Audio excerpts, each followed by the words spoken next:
Assalomu alaykum, hurmatli tinglovchilar. Men Davidov Yunus Jumayevich, O'zbek tili va adabiyoti kafedrasi o'qituvchisiman. Sizlar bilan bugun hozirgi o'zbek adabiy tili fanidan qo'shimchalarning shakl va ma'no munosabatiga ko'ra turi mavzusini ko'rib o'tamiz.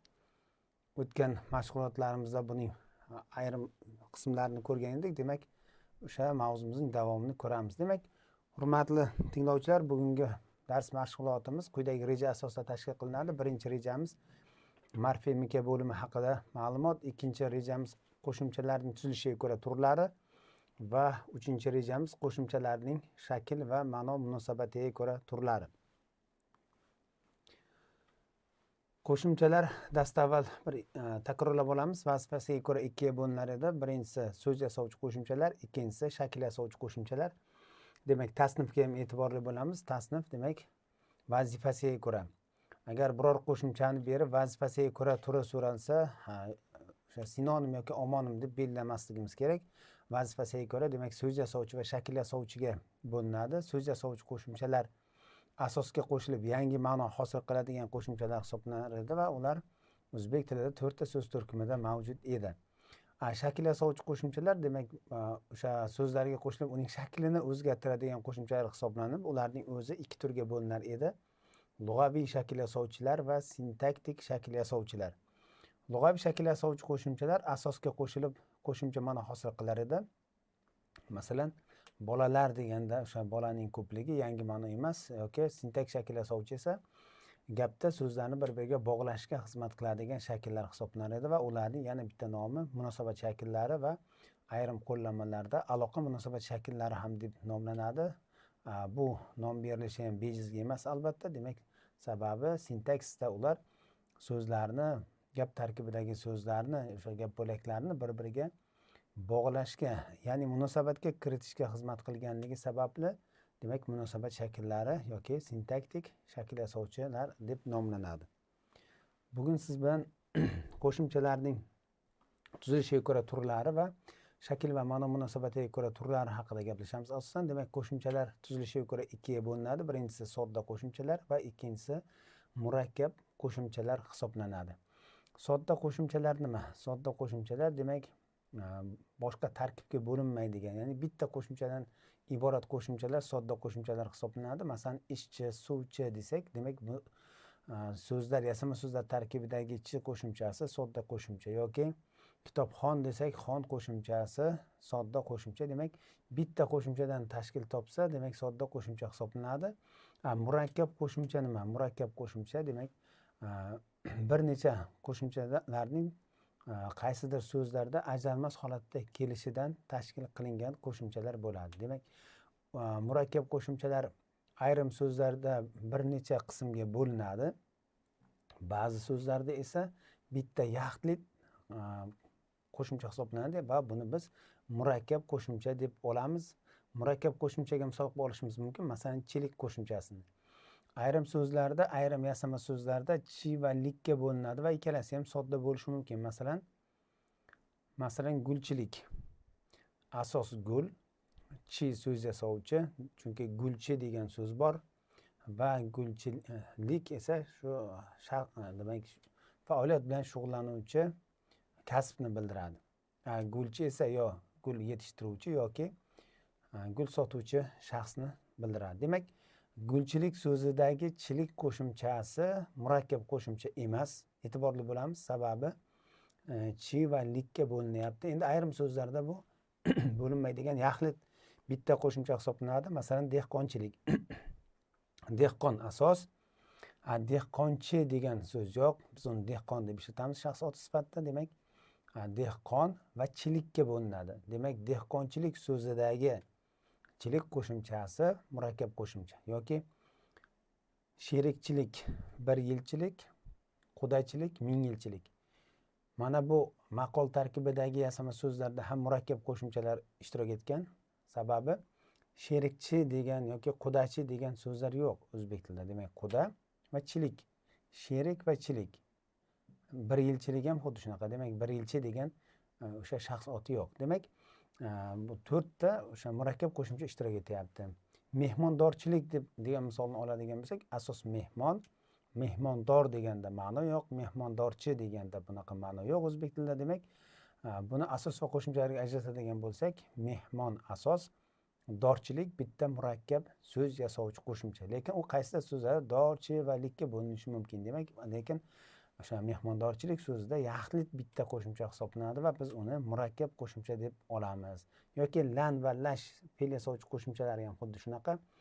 Ayrim so'zlarda ular la va shga yoki la va nega bo'linsa, ba'zi so'zlarda lash va lan holatda keladi va bu holatda biz murakkab qo'shimcha deb olamiz. Masalan, ishlash bo'ladigan bo'lsa, bunda ishla va shga bo'linadi, chunki ishlamoq fe'li mavjud. Demak, bunda sodda qo'shimcha. Agar biz yordamlash desak, yordamla degan fe'l yo'q. Demak, yordam va lash, ya'ni bunda murakkab qo'shimcha hisoblanadi. Lan qo'shimchasi ham xuddi shunday ayrim so'zlarda ikki qismdan iborat bo'lishi mumkin. Qo'shimchalarning navbatdagi tasnifiga e'tiborimizni qaratamiz. Qo'shimchalar shakl va ma'no munosabatiga ko'ra 3 ta turga bo'linadi. Ma'nodosh qo'shimchalar, ya'ni sinonim qo'shimchalar, ikkinchisi zid ma'noli qo'shimchalar, ya'ni antonim qo'shimchalar, uchinchisi shakldosh qo'shimchalar, ya'ni amonim qo'shimchalar kabi 3 ta turga bo'linadi. Ma'nodosh qo'shimcha nima? Demak, ma'nodosh so'zlar kabi u ham. Demak, ma'nodosh so'zlar haqida barchamiz ma'lumotga egamiz yoki sinonim so'zlar deb bilamiz. Demak, ma'nosi bir xil bo'lgan so'zlar sinonim so'zlar edi. Ma'nosi bir xil bo'lgan qo'shimchalar ma'nodosh qo'shimchalar hisoblanadi va bu barcha turkumlarda yoki barcha o'sha qo'shimchalari mavjud bo'lgan turkumlarda mavjud degan xulosani bera olmaymiz. Demak, sinonim qo'shimchalar ham biroz chegaralangan. Masalan, beaql va aqlsiz. Beaql, o'sha aql mavjud emas, aqlsizda ham xuddi shunaqa. Demak, bu yerda be va siz qo'shimchalari sinonim qo'shimcha hisoblanadi. Yoki serhosil va hosilli. Serhosil va hosil ikkalasida ham hosil, ya'ni asosdan anglashilgan belgiga egalik ma'nosini ifodalaydi va shu o'rinda sinonimlikni yuzaga keltiradi. To'g'ri. Bulardagi ifodalanayotgan ma'no aynan bir xil bo'lmasligi mumkin. Chunki o'zi biz bilamizki, sinonim so'zlar ham har doim bir xil ma'no ifodalamaydi. Ma'nolari bir-biridan ozmi, ko'pmi farq qilishi mumkin yoki uslubiy jihatdan farq qilishi mumkin. Masalan, yuz, bet, aft, basharat, chehra, jamol, turq degani aynan bir xil ma'no ifodalamaydi va buni biz bir xil ma'no ifodalamaganligi sababli ham har doim bir-birini o'rnida har bir uslubda ham ishlata olmaymiz. Chunki ma'nolaridan ozmi, ko'pmi farq sezilib turadi. Bu so'z yasovchilar ma'nodoshligida ham xuddi shu holatni kuzatishimiz mumkin. Masalan, sergo'sht va go'shtli. Sergo'sht osh va go'shtli osh. Ikkalasida ma'lum bir ma'noda farq sezilyapti. Go'shtlida go'sht bor, uning miqdori kam bo'lishi ham mumkin, lekin sergo'shtda go'shtning miqdori ko'proq, lekin umuman ikkalasida ham asosdan anglashilgan ma'noga ega. Demak, bunaqa qo'shimchalar sinonim qo'shimchalar hisoblanadi. G'allachi, g'allakor kabi otlarda ham biz o'sha so'z yasovchi qo'shimchalar yoki sinonim so'z yasovchi qo'shimchalarni kuzatishimiz mumkin bo'ladi. Keyingi turi zid ma'noli qo'shimchalar. Demak, zid ma'noli qo'shimchalar faqatgina sifat so'z turkumida mavjud. Sifatlardagi o'sha zid ma'noli qo'shimchalarni kuzatishimiz mumkin. Ya'ni ayrim sifat yasovchi qo'shimchalar asosdan anglashilgan belgiga ega ekanlik ma'nosini ifodalaydi. Li, ser, dor, ba kabi. Ayrim sifat yasovchi qo'shimchalar asosdan anglashilgan belgiga ega emaslik ma'nosini ifodalaydi. No, siz, be kabi. Demak, bular o'zaro bir-biri bilan zid ma'noli qo'shimchani yuzaga keltiradi. Masalan, aqlli, aqlsiz, suvli, suvsiz, serhosil, hosilsiz. Demak, har ikkalasining asos hosil, lekin qo'shimcha qo'shilishi natijasida zid ma'nolik yuzaga kelyapti. Demak, o'sha zid ma'noli so'zlarni yuzaga kelishining bitta vositasi ham hisoblanadi. Qo'shimchalarda ham zid ma'nolik hodisasini kuzatishimiz mumkin. Qo'shimchalarning navbatdagi tasnifi, demak, navbatdagi turi shakldosh qo'shimchalar.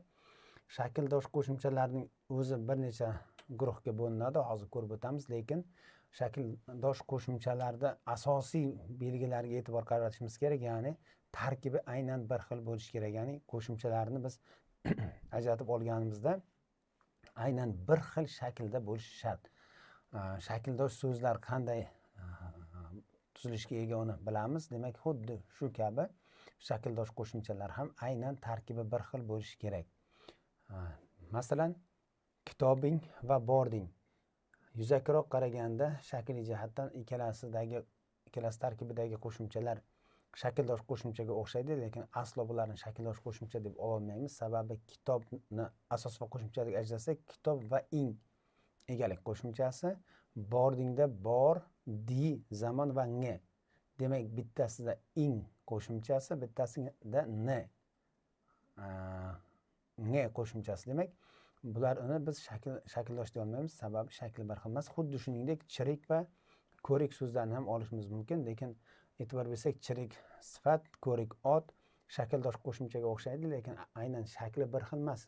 Buni biz ma'noli qismlariga ajratish orqali bilib olishimiz mumkin. Masalan, chiri va k, chirimoq fe'liga k bilan k qo'shimchasi bilan sifat yasalyapti. Ko'r fe'liga ik bilan ot yasalgan. Demak, ko'r va ik, chiri va k, bittasidagi qo'shimcha k, bittasidagi qo'shimcha ik. Demak, biz buni shakldosh qo'shimcha deya olmaymiz. O'qish va borishda ham xuddi shunaqa.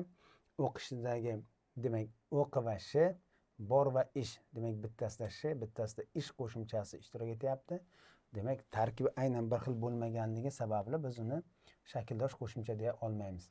Shakldosh qo'shimchalarning o'zi turli holatda kuzatilishi mumkin. Ya'ni birinchi navbatda so'z yasovchi qo'shimchalar shakldoshligi, ya'ni har ikkalasi so'z yasovchi qo'shimcha bo'lib, o'zaro shakldoshlikni yuzaga keltirish mumkin. Masalan, ishchi va a'lochi. Bunda bitta narsaga e'tibor berishimiz kerakki, o'sha boshqa turkumga xos so'zlarni yasovchi qo'shimchalarning shakli aynan bir xil bo'lishi shart.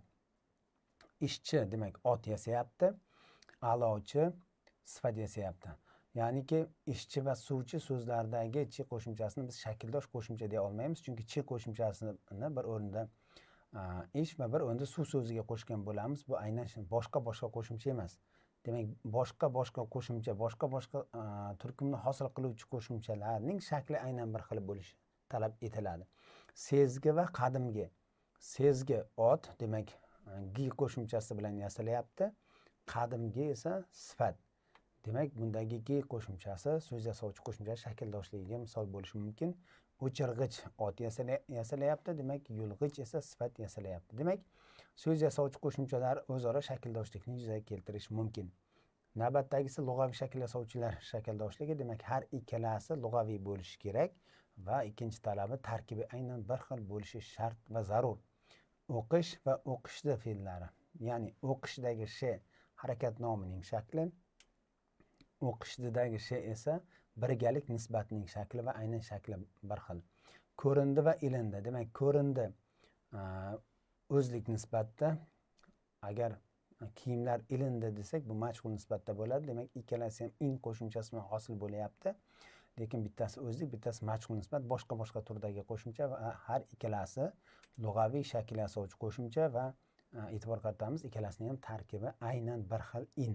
Bittasi in va bittasi n bo'lganda ham buni biz shakldosh deya olmas edik.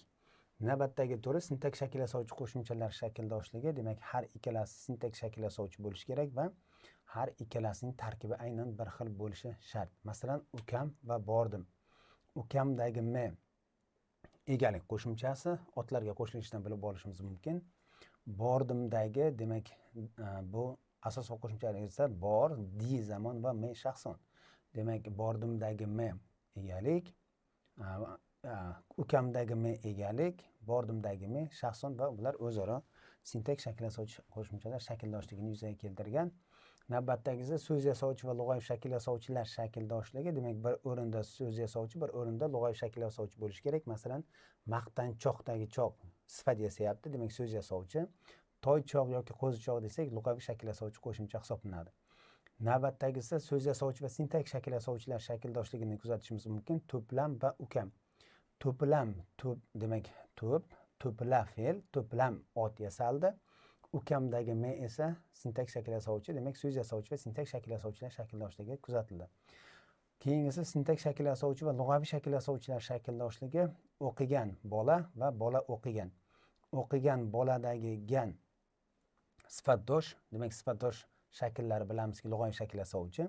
Bola o'qiganda gan sof fe'l shakli, demak bu zamon qo'shimchasi, ya'ni sintaks shakl yasovchi. Boribdi va demak boribdi va borib so'zlarida ham xuddi shunaqa boribdagi ib ravishdosh, ya'ni lug'aviy shakl yasovchi, boribdidagi ib esa bu sintaks shakl yasovchi qo'shimcha hisoblanadi. Hurmatli tinglovchilar, keyingi darslarimizda yana mavzularimizni davom etamiz. Quyidagi savollarga javob berish orqali mavzuni mustahkamlashingiz mumkin va mavzu yuzasidan savollaringiz bo'lsa quyidagi manzillarimizga murojaat etishingiz mumkin. E'tiboringiz uchun tashakkur.